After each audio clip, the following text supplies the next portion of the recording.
Sejam bem-vindos a mais um episódio do Refúgio Autêntico, o podcast da Casa Autêntica. Eu sou a Yasmin e hoje nós vamos falar sobre um assunto que pode gerar angústia em algumas mamães, né, e em algumas famílias, que é o que acontece com a criança quando nasce um irmão. E a gente sabe que esse assunto às vezes é muito específico, mas a gente também quer falar com você que tem sobrinhas, né, que acompanham o crescimento de uma criança. Às vezes é a sua irmã que está passando por isso. E uma das coisas que eu acredito é que a rede de apoio pode contribuir bastante nesse processo. Principalmente porque é a rede de apoio que às vezes vai conduzindo ali quando a mãe não sabe, né, fazer, quando a mãe tá um pouco perdida. Então, aquela criança que era mais tranquila e ela começa a ter alguns hábitos, né, algumas irritações, ou então até fazer xixi na cama de novo, pede colo o tempo todo, começa até a falar como criança, de novo, já tá evoluída, mas aí na fala, mas aí começa a ficar balbuciando de novo. Muitas vezes se rotula como só ciúme, como manha, ou então falar, ela tá querendo chamar a atenção. Mas eu vim aqui te dizer que sim, ela quer chamar a sua atenção, porque antes ela tinha atenção. Mas pra gente conversar um pouco mais aprofundado sobre isso, a gente acolhe a Gabi Aguiar, ela que estava conosco no episódio passado, mas ainda assim ela vai se apresentar para vocês hoje. Bem-vinda, Gabi. Obrigada, Yasmin. Muito feliz de estar com vocês novamente, né? Eu sou a Gabi Aguiar, eu sou educadora parental, terapeuta. Eu trabalho, né, hoje com mães, com famílias que querem ajuda aí para lidar com os comportamentos desafiadores, com essas transições, todas que acontecem aí na vida da criança. Eu quero começar, Gabi, trazendo uma coisa que talvez a gente não vá aprofundar muito, assim, porque, enfim, são inúmeros mecanismos, né, biológicos, mas no que a gente pode tocar, assim, é essa questão de entender que a criança com o nascimento de um irmão, o cérebro dela, ele reage de uma maneira diferente. Ali quem está ao redor deseja dar todo sentido, né? Dizer, agora você tem um amiguinho, agora você tem um companheiro, é seu irmãozinho. Mas muitas vezes o cérebro da criança não registra esse afeto logo de primeira. Então, ali mais ele sente que, como assim, aquela atenção emocional que eu tinha, agora não tá sendo só pra mim. E às vezes, o que eu sempre digo, eu não sei se você concorda, eu quero dizer se você concorda com isso, Gabi. Eu falei até no episódio passado. A gente costuma subestimar muito as crianças. De dizer assim, ai não, ela ainda não entende isso. Ah não, ela ainda não pensa assim. Não é que a gente vai maldar o pensamento infantil, mas muitas vezes acontece essa confusão mesmo mental e emocional na criança. Você concorda que muitas vezes a gente subestima os sentimentos das crianças? Sim, muito, Yas. E justamente assim, eu digo, né, que quando um irmãozinho chega, né, na vida da criança, e daí independente da idade da criança, né, mesmo que às vezes ela é bebê, né, e daí fala, não entende tanto, né, ou é mais velho, daí já começa a pedir mais, ela se enxerga numa situação muito diferente do que ela vivia antes. Porque a criança, ela depende totalmente ali, né, daquele adulto, né, para ter aquele vínculo seguro. Ela é totalmente dependente porque ela precisa ter as necessidades dela atendida ali, seja de fome, de sono, né? A criança não consegue se virar sozinha.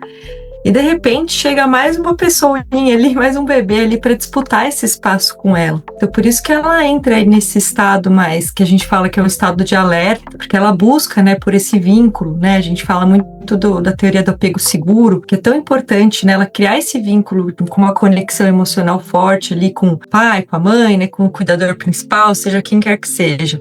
Quando chega o irmãozinho aí nesse lugar, dá uma bagunçada na cabecinha dela. E ela começa a perceber que realmente tem uma ameaça ali. Tem alguém que tá querendo tirar um pouco daquele vínculo que ela tinha. Por isso que a gente fala assim, não é um ciúmes, né? Não é uma situação assim que a criança tá racionalmente pensando que ele tá tirando o lugar. Mas ela sente, porque ela sente essa falta. Porque imagina, ela tinha antes a atenção completa voltada para ela. Você era filho único até então. E de repente chega mais alguém para ter que dividir. Então é isso que muito que acontece, assim, quando chega, né, o irmãozinho. Gabi, uma curiosidade que me bateu aqui, dentro desse processo, como é que você percebe que é a reação dos pais? A gente tá falando muito da reação da criança, mas eu queria só tocar nisso agora no começo, até mesmo para os pais, as mães que estão nos escutando, identificarem em si, né? A gente fala nos nossos episódios muito sobre essa percepção de si. Eu acredito que na maternidade isso não pode ficar alheio. Você se perceber, você como mulher, como mãe, como humano, né? Como ser humano. Então, como você percebe que fica o sentimento dos pais numa situação como essa, onde eles têm já uma criança, só que eles estão, né, esperando outra criança? Porque eu fico pensando assim, aí você como... Eu sei que você só tem uma filha, né? Mas só tem uma. você como mãe pode até... Eu acho que os sentimentos são diferentes quando você tem um filho já, que são essas questões dos medos, mas muitas vezes os pais esperam a criança. Os pais planejam a segunda criança, então eles já estão ali como se fossem preparados psicologicamente. Só que a criança não, a criança recebe como uma surpresa. Mas muitas vezes os pais também não planejam e ficam com esse receio. Como que você entende que fica o sentimento dos pais numa situação dessa? É um desafio muito grande, né? Porque eles também estão se adaptando nessa nova rotina. Então é uma rotina diferente, porque antes eles tinham ali, normalmente, às vezes são crianças menores, né? Às vezes de 2, 3 aninhos de idade, né? Que eu falo que ainda são bebês, que ainda tem uma certa demanda, né? Assim, mais próxima. Mas acho que independente da idade que seja, eles tinham uma rotina já pré-estabelecida com essa criança anterior, né, com o filho mais velho, e de repente chega um novo serzinho ali para compor aquele ambiente familiar. Então os pais muitas vezes ficam muito perdidos, porque eles têm ali o trabalho, né, de cuidar de um recém-nascido, de dar atenção, de conhecer também essa nova criança que está chegando, e ao mesmo tempo tem que lidar com todos os sentimentos do irmãozinho mais velho. Os pais, eles ficam muito frustrados muitas vezes, porque eles têm alguma expectativa. Então eu vou até trazer, né, teve uma mãe que eu atendi, né, um casal, na verdade, esse ano, e que eles trouxeram logo no início, né, que quando o filhinho nasceu, né, o irmãozinho mais novo, eles tinham um menininho de, acho que 3 anos de idade, por aí, e o irmãozinho mais velho recebeu ele muito bem, então a gestação foi muito tranquila, quando ele nasceu foi muito tranquilo também, então era essa expectativa que eles tinham, justamente que isso continuasse, né? E de repente esse irmão mais velho começou a ter um comportamento mais desafiador, ficou mais agressivo, apresentou mais crise de birra. Então, assim, eles se viram muito frustrados ali, muito perdidos em como lidar, né? Porque eles tinham se preparado ali, porque tem muitos pais que se preparam, né, nesse processo. E de repente chega essa criança e daí o mais velho começa, né, a ter algum comportamento que ele não tinha antes. Então, assim, é um período bem sensível ali para toda a família, né? Então, acho que tá todo mundo se adaptando a essa nova dinâmica que acontece. E é importante que os pais também entendam isso para poder se acolherem e acolherem a criança, né, que está chegando. Às vezes existe também uma frustração, porque o pai também planeja como o filho vai receber, mas pode ser que não. Às vezes eu vejo aqueles vídeos da internet, né, da criança que vai encontrar o irmãozinho e aí ela pega e dá um tapa, e aí ela afasta, e aí ela não quer, ela chora. E assim, para que os pais também estejam fortalecidos com aquele momento, para aquele momento que a criança não vai reagir, ela não tem um script ali, né, que ela vai dizer assim, eu tenho que reagir assim, muitas coisas surpreendem. Ontem as minhas sobrinhas, né, filhas do meu primo, foram conhecer o irmãozinho, que chegou essa semana, nosso novo sobrinho na família. E aí, muito interessante, porque elas uma já tem 6, e a outra deve ter uns 5 por aí, né? 4. E assim, muito interessante porque elas foram muito amorosas, elas foram muito carinhosas, mas existiu assim toda uma preparação e a gente nem esperava que elas tivessem uma reação tão assim madura, né? Com a criança. Mas isso é muito, não é um linear, isso não existe um script, né? Ali para a criança. É reforçar o que você falou. Essa questão do ciúme como um mito. Muitas vezes a gente fala, não vamos subestimar as crianças, mas também não vamos achar que elas vão ter o entendimento que um adulto tem de uma relação, porque elas não vão ter. Para elas ali é só realmente essa sobrevivência, né? Esse alerta, né? Muitas vezes a gente pode até levar para a criança o peso do julgamento de que ela é egoísta, que ela tá manipulando, que ela... Sim, se ele tá sinalizando que quer atenção, como que você vai dar atenção? Eu sempre costumo falar isso, né, para as mães, assim. E até mesmo nos casos de adultos. Mas é só para chamar atenção. Então, qual é a atenção que aquela pessoa não está recebendo se ela está precisando fazer algo para chamar atenção? Porque na percepção dela, ela não está recebendo. Então, como é importante essas percepções, né? Até para que não possa ferir tanto os pais quanto a criança. Gabi, eu queria que você trouxesse para a gente, falasse um pouquinho de maneira prática. O que ajuda e o que não ajuda nesse processo de receber uma nova criança em casa quando já se tem outra, né? Depois da primeira criança, como receber o segundo filho? O que ajuda e o que atrapalha nesse processo? Vamos lá. Eu acho que primeiro, né, o ponto, tá resgatando agora da sua fala, primeiro, assim, saber que não vai ser um processo linear. Então, pode ser que sim, essa criança seja bem recebida pelo irmão, pelos irmãos, né, pelas irmãs, enfim, nesse processo, né, logo de cara. Mas, pode ser que daqui a um tempo eles comecem a apresentar esses comportamentos desafiadores, né? E o que são esses comportamentos? O que a gente tem que ficar atento? Olhar se ele está sendo mais agressivo, se está tendo, às vezes, alguma crise emocional, né, as famosas birras, se de repente está tendo algum tipo de regressão, né, igual você comentou logo no início, né? Às vezes começa a falar com o bebê, volta a fazer xixi na cama, volta a pedir para mamar. Então, tudo isso são sinais pra gente que realmente tem alguma coisa que está acontecendo, né? Então, observar esses sinais. Primeiro, assim, eu acho que o que não ajuda é nomear como, isso é uma manipulação, né? Porque muitos pais ainda têm muito esse mito. Ele só tá querendo chamar atenção dessa forma pejorativa, né? De fato, ele está querendo chamar atenção, porque ele precisa desse vínculo. Então, assim, não menosprezar o que a criança sente, né? Porque às vezes a família, quando a mãe engravida, né? Eles têm essa expectativa assim, eles vão ser amigos, eles vão brincar. Mas, gente, até um bebê recém-nascido começar a ter consciência, começar a brincar com o irmãozinho mais velho, isso leva um tempo, né? E às vezes o irmãozinho vai conhecer e fala, poxa, mas esse bebê aqui, ele não faz nada ainda, né? Ele não tem ainda essa capacidade realmente, né, de brincar, de interagir, né? Então, ele se frustra também nesse processo, né? Então, entender que vai levar um tempo, né, para isso acontecer. E daí também, assim, acho que o que é importante é nomear os sentimentos, né, perceber realmente, assim, validar o que a criança está sentindo, conversar com ela, independente da idade que ela tenha, seja 2, 3 anos de idade, por mais que ela não entenda cognitivamente tudo que os pais estão falando ali, mas falar, olha, eu sei que você está frustrado, eu sei que você está triste, eu sei que você está com raiva, às vezes, do seu irmão, da situação que está acontecendo, mas a gente ainda está aqui, nós ainda somos os seus pais, né, a gente vai olhar para você. Então, isso é muito importante, validar o que a criança sente, não menosprezar esses sentimentos.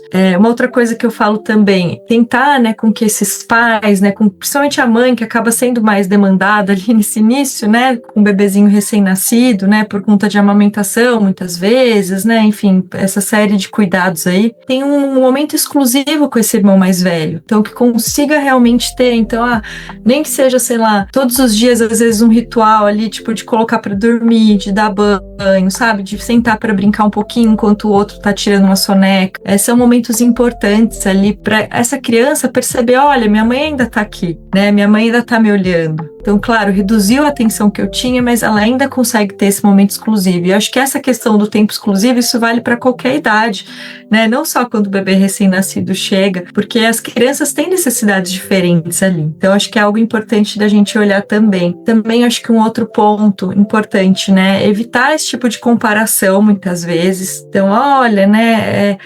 O seu amiguinho teve um irmãozinho, olha como ele foi legal com o irmãozinho dele, né? Porque cada criança vai processar de uma forma, cada criança tem uma história, cada criança tem uma necessidade diferente. Então pode ser que seja uma chegada de um irmão que seja ótimo para uma criança, e pode ser que seja terrível para outras, está tudo bem, né? Isso é só um processo, realmente, a família vai se ajustar. E também acho que é algo que é importante, né, incluir essa criança, né, no processo ali. Então, assim, o máximo que der, né, colocar essas duas crianças juntas ali. Então, por exemplo, eu vou trocar a fralda do seu irmãozinho, você quer estar junto? Você quer me ajudar? Então, coisas simples, assim, né? Então, enquanto tá fazendo, um vai tirar a soneca, de repente, né, o outro tá junto, ou passear num parque, né, com um carrinho, e a criança brincar, a criança mais velha brincar. Então, são coisas que acontecem ali que a gente pode incluir ali no meio, né, para que eles criem realmente esse vínculo e para que o mais velho perceba, né, que ele tem ainda espaço ali dentro dessa relação. Também algo importante é não exigir mais da criança mais velha do que ela pode dar. Então, muitas vezes, né, os pais têm essa expectativa assim, você tem que amar o seu irmão, você tem que beijar, você tem que abraçar, e às vezes ele não quer, ele não consegue fazer isso naquele momento, porque ele está preocupado, né, em perder aquele vínculo, né, que é um vínculo primordial ali, como eu falei ali no início, realmente até para a sobrevivência dele, né, ele precisa desse afeto, ele precisa desse olhar dos pais, então ele está mais preocupado com isso agora. Né? Então, assim, e claro, né, no futuro eles vão ter esse vínculo juntos, né? Enfim, eles podem criar isso, mas não exigir mais do que a criança consegue dar nesse momento. Então, acho que isso é o mais importante que eu traria aqui. E eu quero ampliar todas essas dicas da Gabi também para a rede de apoio, como eu falei do início, né, de trazer um pouquinho isso, como é importante essa percepção não só do pai e da mãe, mas se você tem uma rede de apoio da sua sogra, da sua mãe, da sua irmã, todo mundo ali que pode te ajudar, né, de uma amiga, também incluírem eles nesse processo de adaptação realmente. Porque muitas vezes esses comentários, né? Olha o seu irmãozinho quietinho e você não é quieto. Dá um beijinho no seu irmão, você tem que ser legal com seu irmão, você tem que ser legal com a sua mãe. Isso parte muitas vezes da rede de apoio ali, né? É como se você, às vezes a gente fala assim, mas eu vou falar de uma maneira bem grosseira agora. Mas é tipo assim, a pessoa, você tá aqui construindo uma coisa dentro da sua casa, a pessoa lá da outra casa vem, joga tudo pro ar e vai embora, né? E você fica aqui com BO. Então, assim, a importância também de ir orientando à medida que os pais se sentirem confortáveis essa rede de apoio, porque dá esse entendimento desse acolhimento continuado, né? Não adianta nada os pais criarem ali aquele ambiente onde a criança vai se sentir segura e aí na hora que ela tiver com outra pessoa, ela vai ter espaço, né? É ciúmes, ou então até um comentário assim que pode ser, que pra mim é um dos extremos, né? Vem cá, que eu vou me importar com você, que eu vou cuidar de você. A vovó vai dar pra você, sua mãe não dá não, mas a vovó vai dar, né? Esses aspectos que acabam que causam uma divisão na cabeça da criança. O cérebro da criança, ele procura muito uma compensação, ele procura muito ser compensado, essa satisfação. É porque ele ainda não sabe ainda discernir direitinho entre o que é responsabilidade, o que é dever, o que é direito, o que é bem, o que é mal, o que é responsabilidade dele, o que é responsabilidade dos pais. Ele ainda não sabe discernir. Então, se a gente ficar dizendo, olha, não, mas aqui a vovó é bom, a mamãe briga, a mamãe tá cansada, a vovó que vai brincar, sabe assim, são às vezes comentários sutis, não tô falando que todas essas frases são prejudiciais, mas são comentários sutis que muitas vezes não vão ajudando no processo, tanto da criança quanto dos pais, né, de passarem por esse. Então acho bem importante também que você que tá nos escutando e que é rede de apoio, possa também entrar nesse processo de adaptação e orientação através dessas dicas, né, que a Gabi tá dando para a gente não acabar realmente machucando, né, tanto a criança quanto os pais. Então é isso, gente. Como é interessante a gente perceber, às vezes é uma coisa tão natural os pais terem outros filhos, mas como tem uma questão de que não é só uma mudança na família, é uma reorganização profunda do mundo emocional da criança e dos pais. E então, muito, muito bom esse papo e eu gosto muito de trazer essas questões práticas, porque é a vivência do dia a dia. Gabi, pra gente finalizando, eu queria que tu explicasse um pouquinho, mesmo no segundo episódio que você tá com a gente, mas sempre tem alguém que chega aqui primeiro por esse episódio, mas para você explicar um pouquinho o que é a orientação parental. Como que ela acontece, por que ela é importante, porque eu acho legal falar isso, porque muitos pais nem conhecem, né? Então, quando eles conhecem, eles vão podendo ter mais esse auxílio. Boa, Yasmin. Vamos lá. Bom, a orientação parental é um processo, né, onde os pais trazem, né, as questões que estão acontecendo dentro de casa, né, então, os comportamentos desafiadores das crianças, os processos que eles estão passando, como seja a chegada de um irmãozinho, seja um desfraude, um desmame, questões com sono, qualquer questão que envolva ali, né, o ambiente infantil e até adolescência, para um profissional, né, que é um educador parental, e daí esse profissional vai trazer realmente um olhar ampliado, né, primeiro para entender o que está acontecendo com aquela criança, né, entender de onde que está vindo aquele comportamento, porque muitas vezes as crianças, elas mostram pra gente, né, o que está de errado através do comportamento em si. Então, às vezes é uma agressividade que vem aparentemente do nada, que os pais falam, e a gente vai entender um pouquinho o que está nessa origem, né, e trazer também ferramentas práticas, né, recursos práticos ali, como é que os pais podem agir no dia a dia. Então, eu gosto muito de trazer dentro dos meus atendimentos tanto recursos para essa mãe, para esse pai, né, para eles se regularem, né, para eles conseguirem lidar com aquela situação, e também recursos, né, realmente como é que eles lidam na prática com esses desafios da criança. É um processo, né, pode acontecer numa sessão única, se for algo muito pontual, mas eu gosto de fazer um acompanhamento realmente com essas famílias, porque muitas vezes esses comportamentos não se resolvem, né, em uma, duas sessões, né, porque precisa de um olhar mais ampliado ali, né, especialmente se a gente está falando de uma birra, uma agressividade, algo nesse sentido. Então, é um processo que eles vão ampliar esse olhar e conseguir enxergar, né, o que está por trás desse comportamento, conseguir realmente ter esses recursos práticos para lidar com tudo isso.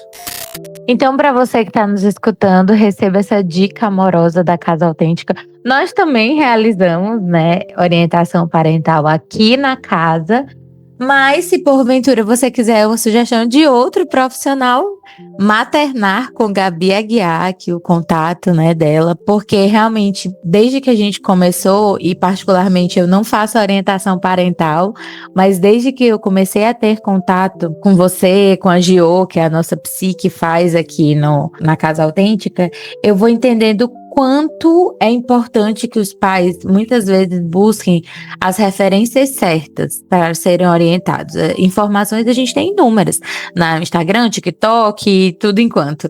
Mas essa orientação próxima também eu acho muito importante porque existe uma personalização. Na internet tudo é muito generalizado. Então, se você tem uma orientação próxima, você tá ali personalizado para a tua família, para a tua situação. Então, se você desejar, né, aqui embaixo na legenda desse episódio vai estar o @ da Gabi e também o nosso contato aqui da Casa Autêntica. Gabi, mais uma vez, uma grande alegria estar com você. Muito obrigada. Muito sucesso, tanto na sua profissão quanto na sua maternidade, né? Com a sua família. Acho que até a forma de você falar tem uma leveza tão grande que é gostoso de estar, de escutar. Então, desejo muita sabedoria para você, né? Ainda mais. E muito feliz também de poder ter tido essa troca e de te conhecer. Obrigada, Yasmin. Muito feliz de estar com vocês mais uma vez no episódio, né? Sempre gostoso estar aqui. Muito boas nossas trocas e fico à disposição também, né? Para quem quiser me conhecer, me seguir, conversar também, estou por aqui. Obrigada. Ótimo. Então, se esse episódio fez sentido para você, compartilha com a família que está vivendo a chegada de um novo irmãozinho. A gente se encontra na próxima quarta-feira, às 12 horas. Até lá. Tchau, tchau. Os casos citados neste episódio são inspirados em atendimentos clínicos reais, mas os dados foram modificados para garantir o sigilo e a privacidade das pessoas envolvidas, em conformidade com o Código de Ética da Psicologia.